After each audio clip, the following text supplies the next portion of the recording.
Salut les gars. Ceci est le premier épisode de la série intitulée Le chemin de l'homme supérieur du livre du même nom The Way of the Superior Man par David Deida, qui est un bouquin qui est très populaire en Amérique et dans les pays anglophones, qui a défini la narrative pour le développement du masculin en relation au féminin, dans la polarité du masculin au féminin, qui a été un bouquin du coup vraiment clé à redéfinir une masculinité plus saine et globalement une polarité plus épanouie, et qui malheureusement n'a pas vraiment reçu tant d'attention en France. Il y a une traduction développée sur Amazon, mais voilà, rien que le titre est mal traduit, et bon, bref, c'est pas un bouquin qui a reçu l'attention qu'il mérite en France. Et donc me voilà à partager des vidéos pour un peu parler des thèmes qui sont évoqués dans ce livre, qui sont des thèmes très importants. Et le thème d'aujourd'hui, c'est le fait qu'un homme ne doit pas compromettre sa mission pour une femme. Je m'explique, ou du moins j'explique un peu les propos exprimés dans ce livre. Ce livre nous parle du fait que si un homme est appelé à la guerre, sa femme va lui dire non, non, non, n'y va pas, j'ai pas envie de te perdre. Mais en fait, il n'a pas vraiment le choix parce que s'il n'y va pas, si l'homme ne va pas à la guerre après avoir été appelé à la guerre, c'est sûr, il va rester avec la femme et la femme va voir ce qu'elle lui a demandé. Elle lui a demandé de ne pas y aller. Mais au fond d'elle, dans son pôle féminin le plus profond, elle va lui en vouloir. Elle va lui en vouloir pour ne pas avoir répondu à l'appel de ses responsabilités. Elle va lui en vouloir pour avoir choisi elle, pour l'avoir choisi, au lieu de ses responsabilités. Et finalement, c'est une métaphore tout ça, parce que on est appelé à la guerre en tant qu'homme constamment.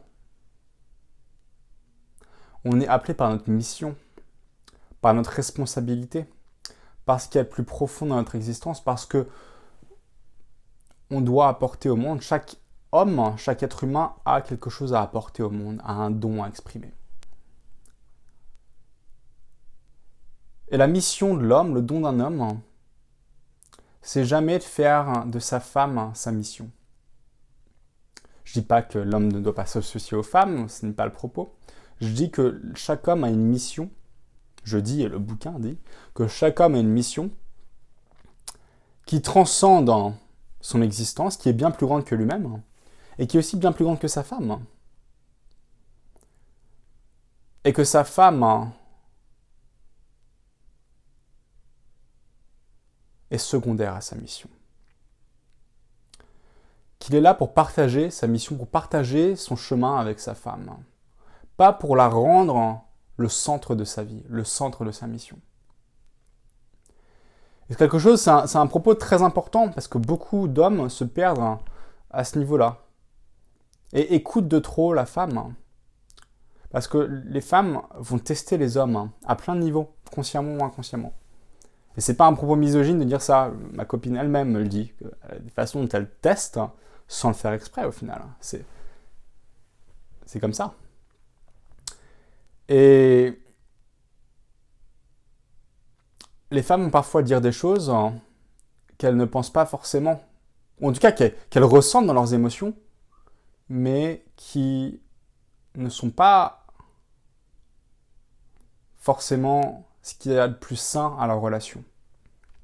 Parce que c'est réel que la femme dise non, j'ai pas envie que tu partes, j'ai pas envie que tu partes, j'ai pas envie que tu partes à la guerre, moi j'ai envie que tu sois proche de moi.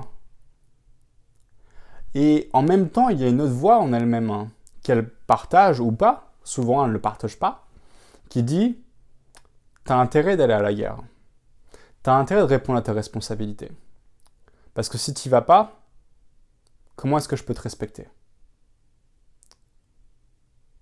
Comment est-ce que je peux respecter mon homme s'il me place devant ses responsabilités? Comment est-ce que je peux m'attendre à ce que mon homme soit là pour moi s'il est incapable d'être là pour les autres?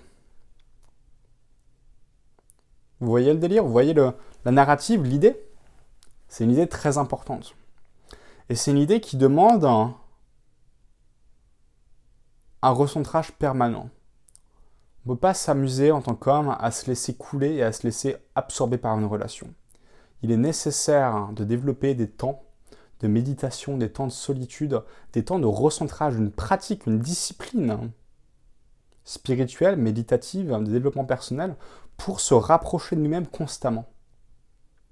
Pour constamment se rappeler de notre mission et de rester sur le chemin, afin de continuer à cultiver une polarité avec le sexe opposé.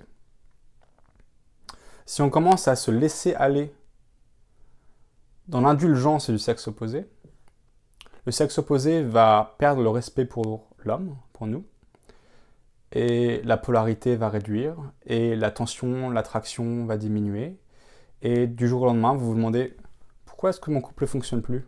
Et la réponse, c'est parce que vous avez perdu votre polarité, parce que votre femme ne vous respecte plus, parce que vous ne respectez plus vous-même. Voilà, c'est tout pour aujourd'hui. Il est donc important de rester centré sur sa mission.